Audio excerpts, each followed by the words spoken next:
स्कूली लड़कियों से भरी दो बसें जंगल के बीच से एक हाईवे पर जा रही हैं। सब आपस में हंसी मजाक कर रहे हैं, जबकि मित्सुको नाम की एक अकेली रहने वाली लड़की कविता लिख रही है। उसकी सहेलियां उससे कहती हैं कि एक बार के लिए डायरी छोड़ दे और बाहर की दुनिया का आनंद ले। मित्सुको अपनी कलम उठाने के लिए नीचे झुकती है, तभी हवा का एक तेज झोंका स्कूल बसों पर हमला करता है और उन्हें बीच से काट देता है, जिससे बस में सवार हर कोई दो हिस्सों में बंट जाता है। जब मित्सुको ऊपर देखती है तो बस की छत गायब है और उसकी सहेलियों के शरीर के ऊपरी हिस्से नहीं है। कुछ ही पलों बाद हवा का दूसरा झोंका आता है, लेकिन मित्सुको ठीक समय पर नीचे झुक जाती है और अपनी सहेलियों की तरह मरने से बच जाती है। जब बस रुकती है तो वो उतरती है और हाईवे पर मरे हुए लोगों के शरीर के टुकड़ों के बीच से दौड़ने लगती है। उसके आगे 4 लड़कियों का एक समूह चल रहा है।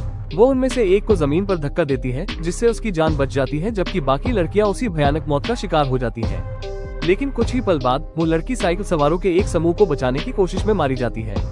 फिर से अकेली रह गई मित्सुको जितनी दूर हो सके दौड़ती है और एक नदी तक पहुंचती है। नदी के किनारे स्कूली लड़कियों की कई लाशें बहकर आई हैं। वो अपना चेहरा साफ करती है और हाईवे पर फिर से भटकने से पहले एक साफ यूनिफॉर्म पहन लेती है। घंटों बिना किसी दिशा के चलने के बाद वो एक लड़कियों की स्कूल पहुंचती है। अजीब बात यह है कि जो यूनिफॉर्म उसने पहनी थी वो उसी स्कूल की यूनिफॉर्म से मेल खाती है। वहाँ की लड़कियाँ उसे पहचानती हुई लगती है। मित्सुको उनसे कुछ नहीं पूछती और न ही उस सामूहिक हत्याकांड के बारे में कुछ बताती है। वो इतनी स्तब्ध है कि कोई प्रतिक्रिया नहीं दे पाती। अचानक उसकी सहेली अका उसके पास आती है।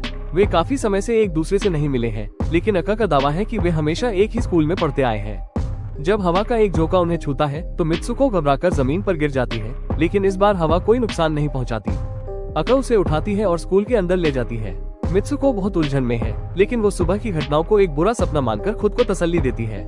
वो अका की बात पर विश्वास कर लेती है कि वे हमेशा से इसी स्कूल में रहे हैं। जब वे क्लास में अकेले होते हैं तो मित्सुको अका को उस हवा के बारे में बताती है जिसने उसकी सभी सहेलियों को मार डाला और उसे घबराहट होने लगती है।